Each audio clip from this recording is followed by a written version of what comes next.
Oi pessoal, então nós estamos seguindo para nosso segundo vídeo da nossa série Guiados pelo Espírito, e hoje eu quero falar um pouco sobre as palavras do Espírito Santo sobre nós. No vídeo passado a gente falou um pouco sobre a importância do Espírito Santo, sobre a importância de sermos guiados pelo Espírito, e nesse vídeo eu quero começar um pouco falando sobre que o Espírito Santo, a Bíblia fala que as palavras do Espírito trazem vida, né? A Bíblia vai nos apontar que a letra mata, mas o Espírito vivifica. Então, a palavra, né, vamos colocar dessa maneira, a Bíblia por si só, como na época da lei de Moisés, ela traz morte, né? Ela mata, como ela fala. Mas quando o Espírito Santo entra em ação, então logo nós temos vida. Então é importante a gente fazer essa conexão de que o Espírito, ele é um Espírito que ele está vivo. Então, se existe vida nas palavras do Espírito, então existe movimento. Uma das características, quando eu estava montando a pregação e o Espírito Santo falou comigo, é que existe uma diferença entre línguas vivas e línguas mortas. A gente pode fazer um nexo entre a nossa língua, né, o português, e nós sabemos que o português é uma língua que está viva. Logo, uma das características dela é que é uma língua que está em movimento, ou seja, ela está em constante mudança. Então, se ela está em constante mudança, se ela está em movimento, então logo aquilo que antigamente era uma coisa, hoje pode não ser mais. Um exemplo disso é quando a gente tinha aquele, eu nem sei o nome, mas quando a gente tinha aquele uzinho na língua portuguesa que tinha 2 pontinhos em cima do U. E aí, uma época foi tirado. Então, existem várias regras de português, por exemplo, que elas vão mudando com o tempo. E quando a gente tem uma língua morta, por exemplo, o latim, que é uma língua que ela não existe mais no sentido de ninguém fala ela mais.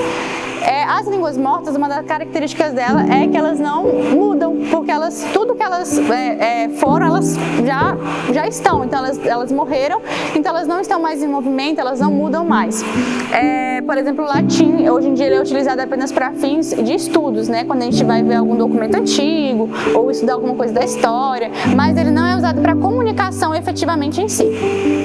E a gente pode fazer uma conexão entre língua viva e língua morta, entre 2 termos que a Bíblia vai nos mostrar.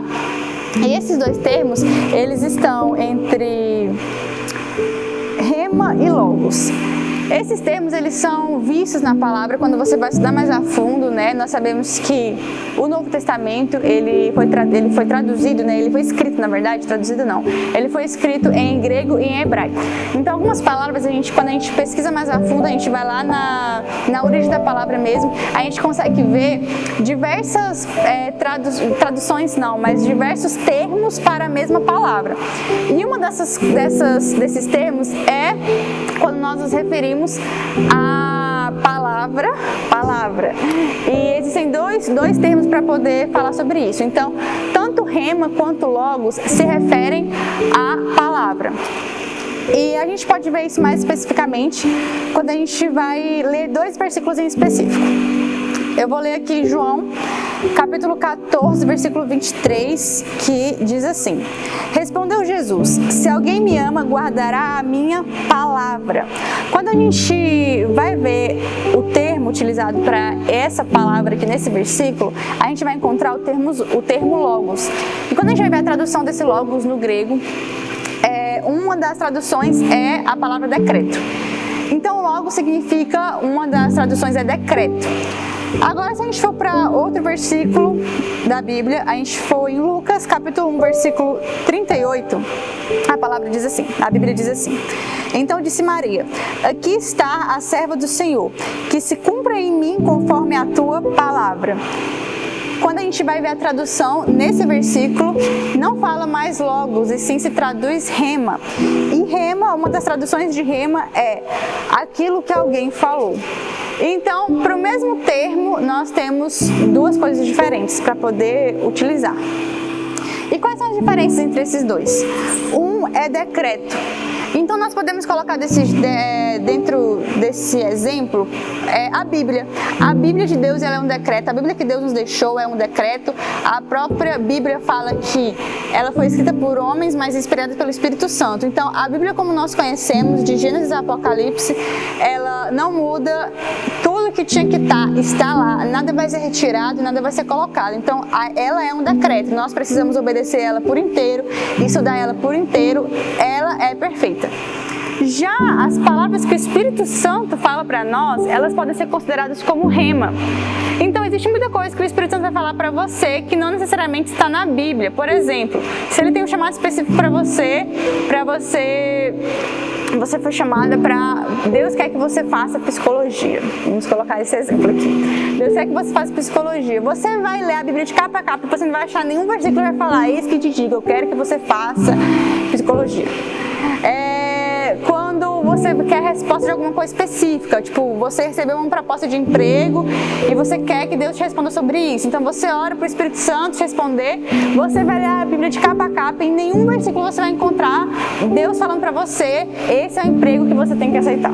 Então existem algumas coisas que não estão na Bíblia e nós precisamos procurar no Espírito Santo e Ele vai falar. A questão é, quando a gente vai se referir ao decreto de Deus, né, que é a Bíblia, a palavra imutável, e as palavras vivas do Espírito Santo, que ele continua falando, por isso que eu falei sobre o Espírito, ele é vivo e ele está em movimento, ou seja, ele tem mais coisas para nos falar além daquilo que está na Bíblia, mas nós precisamos nos atentar de que tudo aquilo que o Espírito Santo vai nos falar está em ligação com aquilo que está na Bíblia. Ele não vai nos entregar um direcionamento que vai contrário àquilo que está na Bíblia. Então, por exemplo, nós sabemos que existe um comando principal que ele é feito para todos os cristãos, né? Que está ali em Mateus, que é ir de fazer discípulos. Isso é uma coisa que todo cristão tem que fazer, independente do seu chamado, independente do seu chamado específico, daquilo que o Espírito Santo tem de forma específica para você. Fazer discípulos é uma coisa que todos nós temos que fazer. Mas a forma como isso vai se dar é uma coisa específica que Deus tem para cada um de nós. Então vamos colocar nesse exemplo aqui a vida do apóstolo Paulo. O apóstolo Paulo, ele, como muitos de nós sabemos, ele era um religioso que perseguia os cristãos. Então ali, naquela época, ele ia atrás dos cristãos e ele perseguia os cristãos, ele matava os cristãos. E a Bíblia vai mostrar, a primeira aparição de Paulo na Bíblia é em Atos capítulo 8, que é quando as pessoas começam a apedrejar Estevão e Paulo aparece lá e ele consente com tudo, e ele inclusive fica feliz pela morte de Estevão.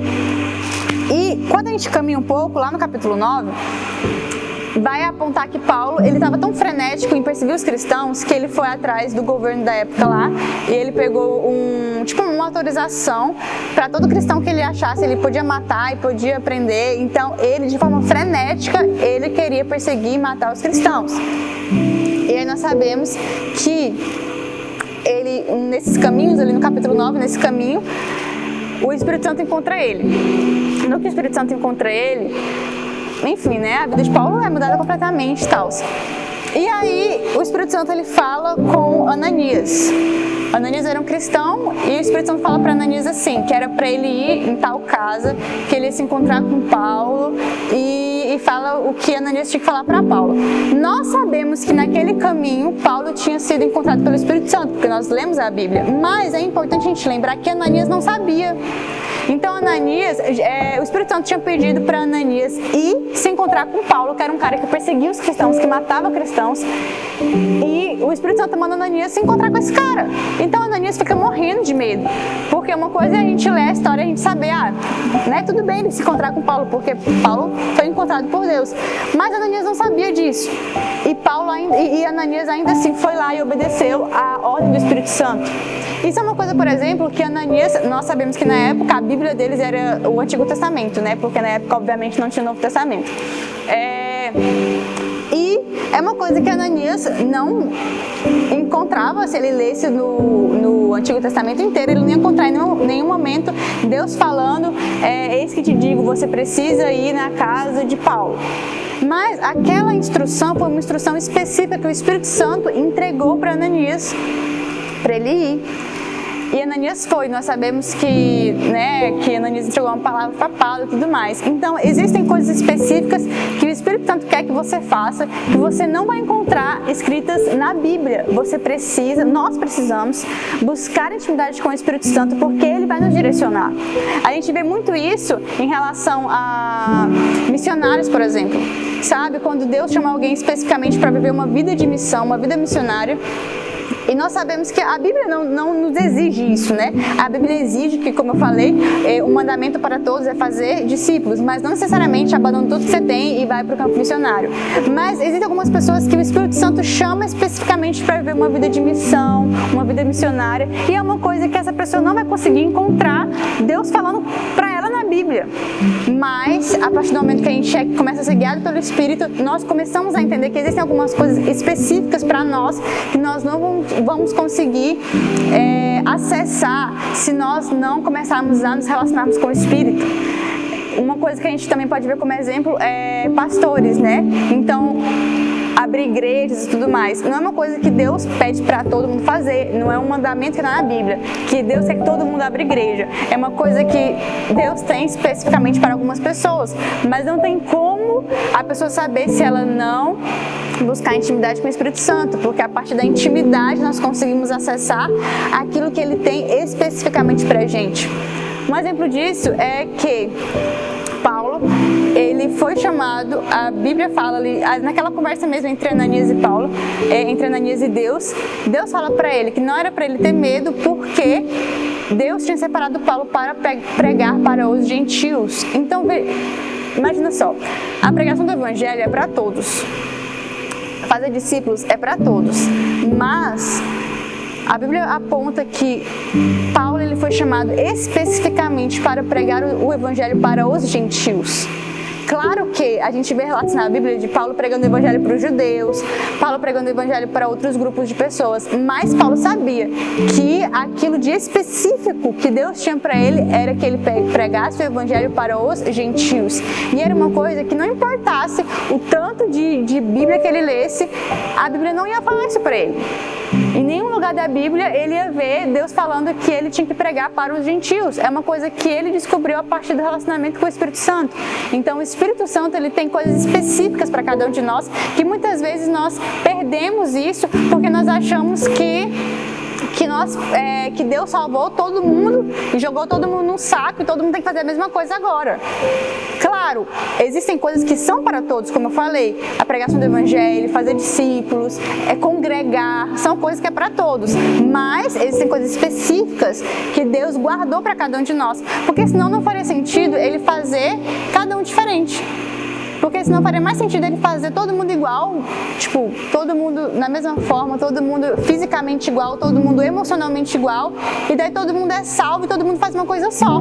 Mas se ele nos fez diferentes, é porque ele tem algo diferente para cada um de nós. E nós estamos nos perdendo porque existem vários motivos, né? Mas principalmente porque nós não estamos nos permitindo ser guiados pelo Espírito. E a partir do momento que a gente não se permite ser guiados pelo Espírito, a gente perde essas coisas específicas que Deus tem pra gente. E outro ponto muito interessante que a gente precisa pontuar é que muitas vezes a gente começa a caminhar com Deus no automático. Não necessariamente, quando eu falo no automático, esfriar o coração, esfriar o amor por Deus, não necessariamente isso, mas, por exemplo, a gente começa a caminhar no automático e daí a gente começa a fazer coisas pra Deus no automático, porque a gente tá achando que, tipo assim, isso aqui é pra Deus, isso aqui é pra Deus, e, obviamente, não é pecado. Por exemplo, um dia eu conversei com uma pessoa e ela falou que queria entrar no Ministério da Dança. E aí eu falei assim, mas quando eu olho pra você, eu não vejo, eu falei pra ela, eu não vejo que Deus tem o Ministério da Dança pra você. Falei assim pra ela. Mas, tipo assim, ela que tinha que saber, né? Ela e Deus. Eu falei assim, mas eu não vejo que é isso que Deus tem pra você. Aí a pessoa falou assim pra mim, não, mas é porque tem que fazer, né? Porque é para Deus, tem que ajudar no ministério, não sei o quê. E todas as questões que aquela pessoa tinha eram questões extremamente válidas e extremamente corretas. As intenções do coração daquela pessoa eram boas. Ela queria ajudar na igreja, ajudar no ministério, ela queria fazer com que a igreja funcionasse, ajudar ali, né? Mas, tanto que um tempo depois ela realmente chegou, conversou comigo, falou que realmente a Deus não era para ela. Por quê? Porque ela não se permitiu ser guiada pelo Espírito. Então, muitas vezes a gente começa a entrar em coisas que são de Deus, são corretas, que até são bênçãos na vida de algumas pessoas, mas que não é aquilo que Deus tem pra gente. E a gente começa a querer viver o chamado de fulano, porque eu quero entrar no... não tô falando aqui que Deus nos fez pra, né, tipo, dançar e cantar, mas só tô citando exemplos. Mas, eu quero fazer isso porque isso aqui é pra Deus. Mas isso aqui é aquilo que Deus quer que você faça? Nós sabemos, por exemplo, que o impacto que Paulo gerou numa geração inteira e nas coisas depois que vieram, nos Atos de Paulo, cara, foi incrível, né? O apóstolo Paulo escreveu mais da metade do Novo Testamento. Então, os frutos que Paulo gerou foram incalculáveis. Mas pensa só, já pensou se Paulo tivesse falado assim, não, porque eu preciso pregar para os judeus? Porque eu preciso pregar para os judeus, porque ele começasse a desejar o chamado do apóstolo Pedro, por exemplo, que foi chamado para pregar para os judeus. Ele fala assim, não, eu preciso pregar para os judeus, eu preciso falar para os judeus. Imagina só, eu penso, isso é uma coisa que eu, Heloísa, penso, que se Paulo ele não tivesse falado para os gentios, ele não teria causado o impacto que ele causou. Porque o Espírito Santo sabia que o impacto que ele causaria, que os frutos que ele daria, era ali entre os gentios. Então, muitas vezes nós estamos insistindo em fazer coisas que são corretas, que não são pecado, mas que não é aquilo que o Espírito Santo nos pediu para fazer. E quando a gente insiste em fazer essas coisas que, repetindo, são corretas, não são pecados, mas não são coisas que o Espírito Santo nos chamou para fazer, nós estamos gastando o nosso tempo e as nossas energias em outras coisas, quando na verdade nós deveríamos estar gastando o nosso tempo e a nossa energia com aquilo que o Espírito Santo nos chamou para fazer. E nós não estamos causando o impacto que nós deveríamos causar. Quem Paulo foi entre os gentios porque era aquilo que o Espírito Santo tinha para ele. Se Paulo tivesse insistido em pregar para outro público, se ele tivesse gastado as forças dele pregando para outro público, eu acredito que ele não teria causado todo esse impacto. Porque o impacto que ele causou foi por causa da obediência que ele teve ao Espírito, porque ele se permitiu ser guiado pelo Espírito. Então nós precisamos, antes de tudo, com certeza, estudarmos a Bíblia, praticarmos a Bíblia, mas nós também precisamos entender que além do chamado que Deus tem para todos, de forma global, Ele também tem algo específico para nós. E esse algo específico nós precisamos acessar através da intimidade com o Espírito Santo. E é nessa intimidade com o Espírito Santo que nós vamos entender quais são essas especificidades que Deus tem para nós, e dentro disso nós vamos passar a nos mover de maneira mais intencional. Nós vamos passar a, não vou nem falar nos mover, mas nós vamos passar a nos permitir sermos levados pelo Espírito, e dessa maneira nós vamos causar um impacto que o Espírito Santo quer que a gente cause, seja no nosso local de trabalho, no nosso local de estudo, seja aonde quer que o Espírito Santo quer que você atue de forma específica, sempre, sempre, sempre entendendo que é Ele que faz a obra, é Ele que opera os milagres, e é Ele que convence, principalmente é Ele que convence, e é Ele que acrescenta os convertidos, como a Bíblia fala lá no livro de Atos. E é por isso que nós precisamos, de maneira tão intencional, nos relacionarmos com o Espírito Santo para entendermos aquilo que Ele tem para nós e passarmos a praticar isso e, cara, propagar o reino e fazer o reino crescer em todo lugar que a gente for. E é isso que eu queria falar um pouco nesse vídeo, e eu espero que Deus tenha falado com você, e é isso aí.